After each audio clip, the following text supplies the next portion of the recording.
15 menit aja.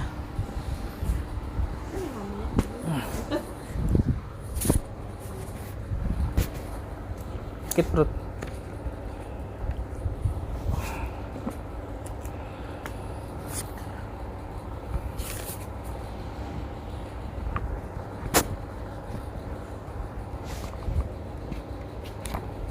Bismillahirrahmanirrahim.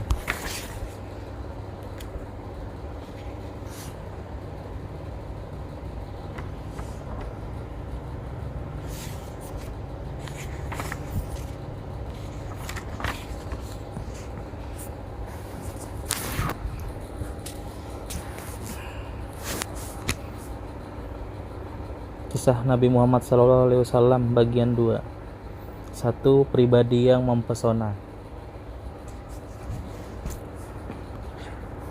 3 tahun masa kenabian Muhammad, pengikutnya terus bertambah banyak. Nampaknya langkah Muhammad begitu pasti menuju kemenangan, seperti tidak ada kekuatan apapun yang dapat membendungnya. Akan tetapi nampaknya yang membuat suksesnya ajaran Islam itu bukan hanya karena ajaran itu semata-mata, tapi dalam banyak hal juga ditentukan oleh pribadi Muhammad sendiri. Pribadinya begitu mempesonakan, begitu agung, begitu mulia. Muhammad Hussein Haikal melukiskan sosok pribadi Nabi Muhammad itu sebagai berikut.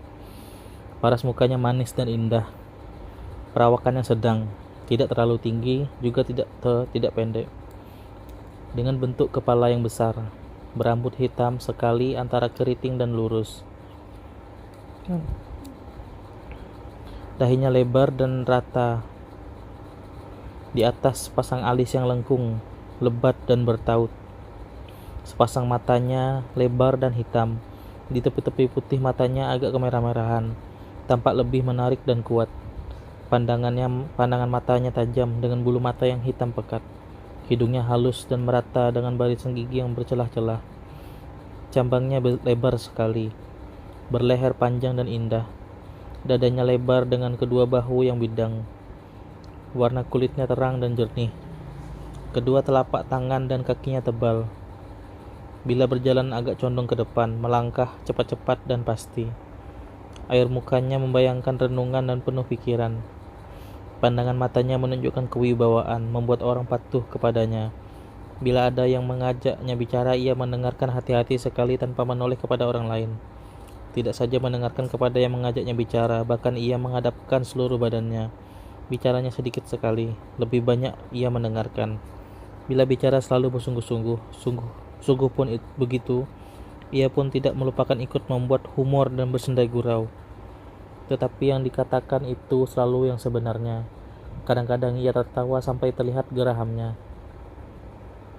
Bila ia marah, tidak pernah sampai tampak kemarahannya.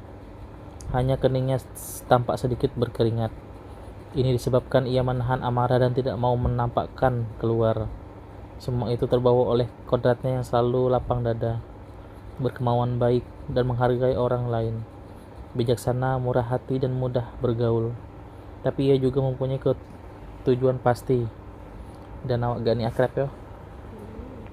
Berkemauan keras, tegas, dan tak pernah ragu-ragu dalam tujuannya. Ia penuh bakti dan penuh kasih sayang, sangat rendah hati dan penuh kejantanan. Tutur katanya lemah lembut dan selalu berlaku adil. Pandangannya terhadap orang lemah, terhadap piatu, orang yang sengsara dan miskin adalah pandangan seorang bapak, penuh kasih, lemah lembut dan mesra. Sifat-sifat Muhammad seperti yang kita lukiskan di atas itu meninggalkan pengaruh yang dalam sekali pada orang yang bergaul dengannya. Meskipun baru mengenalnya, pribadinya menimbulkan rasa hormat kepadanya. Dan siapa saja yang lama bergaul dengannya akan mencintainya.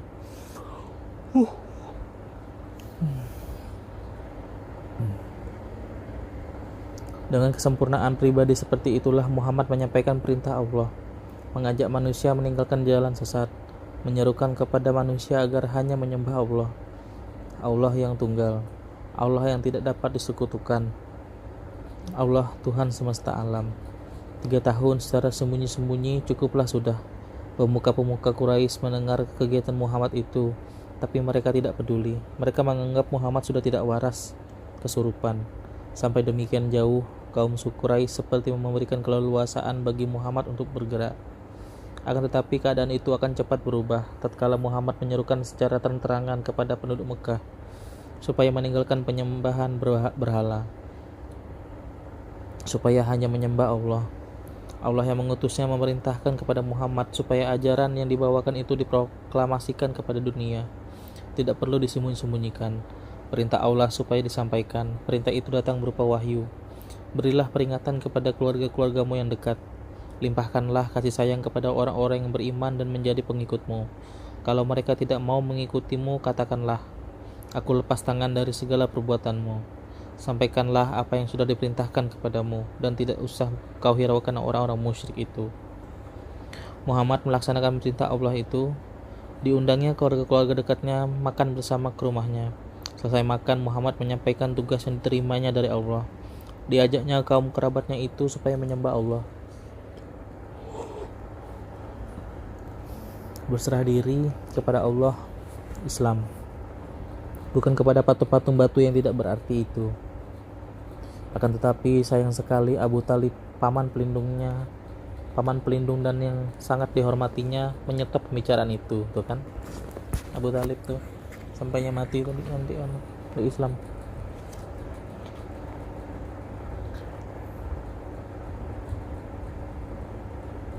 Mereka semuanya lalu keluar dari rumah Muhammad.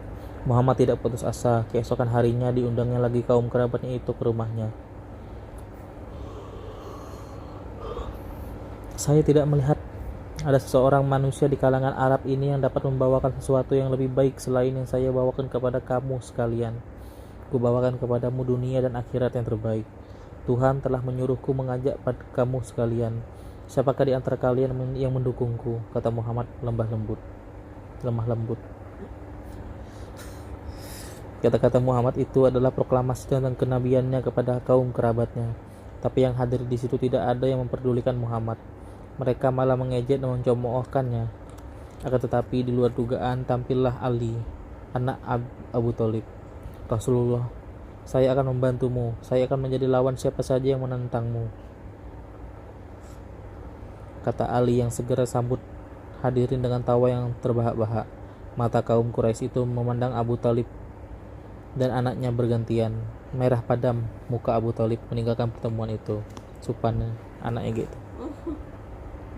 Karena tidak memperoleh sambutan seperti yang diharapkan, Muhammad lalu mengalihkan perhatiannya kepada keluarga-keluarga jauh dan kepada seluruh penduduk Mekah. Sekarang ia memutuskan akan menyampaikan perintah Allah itu lebih terbuka lagi.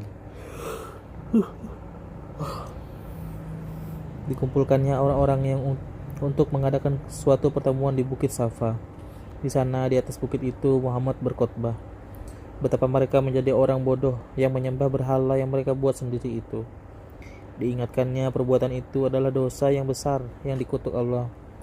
Ia menceritakan kepada mereka nasib yang telah menimpa kaum Ad dan Samud, kemudian juga nasib yang menimpa kaum Nuh, sehingga Tuhan menenggelamkan permukaan bumi. Aku mengingatkan kamu sekalian, Allah memerintahkan aku memberi peringatan kepada keluarga-keluargaku yang terdekat, baik untuk kehidupan dunia maupun akhirat. Tak ada satu keuntungan dapat kuberikan kepadamu selain kamu sekali mengucapkan, tak ada Tuhan selain Allah. Aku mengingatkan kamu sekalian, wahai Banu Abdul Muthalib,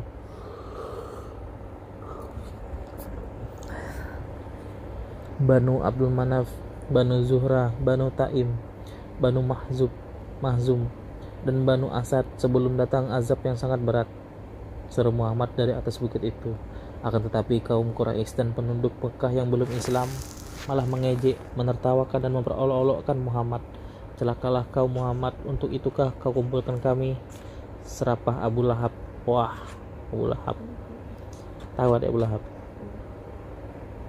Tahu. Yang sebenarnya adalah paman Muhammad. Musuh. Sejak itu mulailah timbul permusuhan terbuka dengan kaum Quraisy yang disponsori oleh Abu Lahab dan istrinya, Ummul Jamil.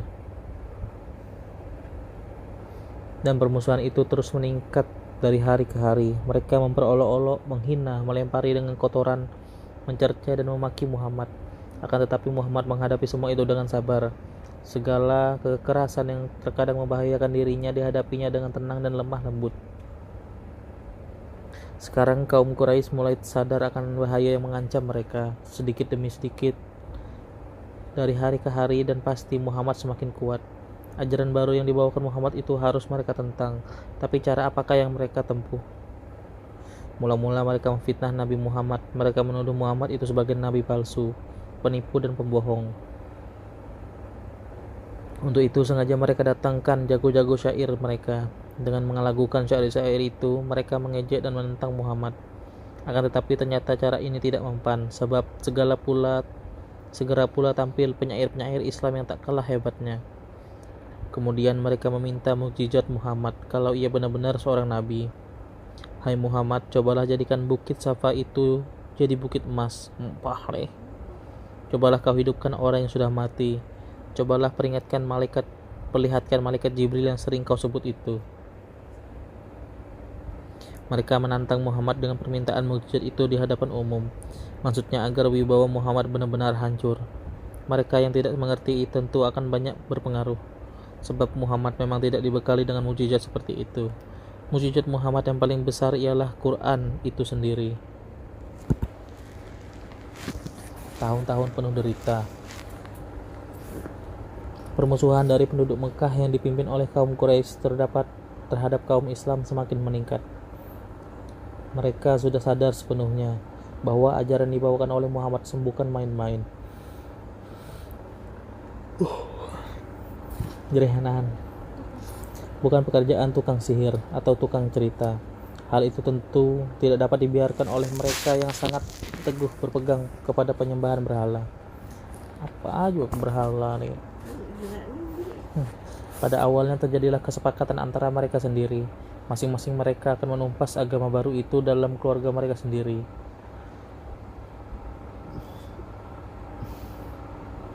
Tiap keluarga supaya menyiksa anggota keluarganya dan pada para budaknya yang ikut agama Muhammad. Nak bergar. Hal ini dirasa perlu agar antara mereka tidak terjadi baku hantam. Kaum Quraisy itu tidak berani menyerang langsung kepada pribadi Muhammad, sebab Muhammad mendapat perlindungan dari keluarga Abu Talib dan keluarga Banu Hashim dan Abu Bakar. Maka mulailah penyiksaan, hinaan, dan cercaan terhadap Muhammad dan pengikut-pengikutnya. Berbagai cara ditempuh oleh kaum Quraisy dan sekutu-sekutunya untuk menindas ajaran yang dibawa Muhammad. Tersebutlah Bilal. Ia seorang budak.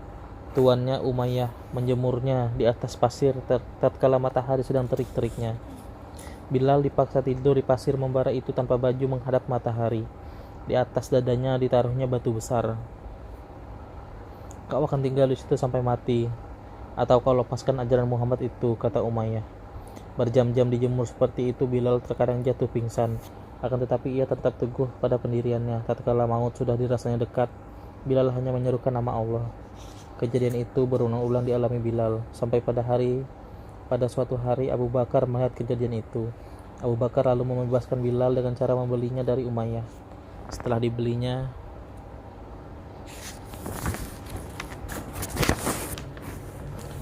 Bilal dimerdekakan sepenuhnya oleh Abu Bakar. Kejadian seperti itu dialami oleh banyak sekali pengikut Muhammad, terutama mereka yang berasal dari keluarga miskin dan tidak punya pelindung.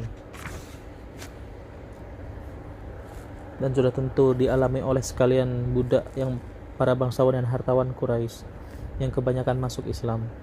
Banyak pula yang mati dalam penyiksaan itu, tapi tetap tidak berubah pendirian. Lebih baik mati sebagai Islam daripada mengingkari kebenaran yang telah diikrarkannya. Kebenaran yang berbunyi tiada Tuhan selain Allah dan Muhammad itu utusan Allah. Namun ada juga yang tidak tahan. Mereka lalu menyatakan menolak agama Islam dan kembali menyembah berhala. Oh, ada nih yang enggak ini, kasus yang enggak ini. Sampainya di waras. Tapi habis itu seru tuh. Akan tetapi setelah ia lepas dari siksaan, ia kembali mengikuti ajaran Islam. Ada yang gitu. Ada yang secara sembunyi-sembunyi, tapi ada juga yang menekat melarikan diri. Terkenallah kisah Yasar dan istrinya Saminah yang mati disiksa tuannya. Ya, kipas anginnya kan ya, kan ke situ. Nah, jangan lagi ya. Bersambung pokoknya nih. Terkenalah kisah Yasar dan istrinya Saminah yang mati disiksa tuannya. Ya, besok ya. Jangan penasaran ya pemirsa.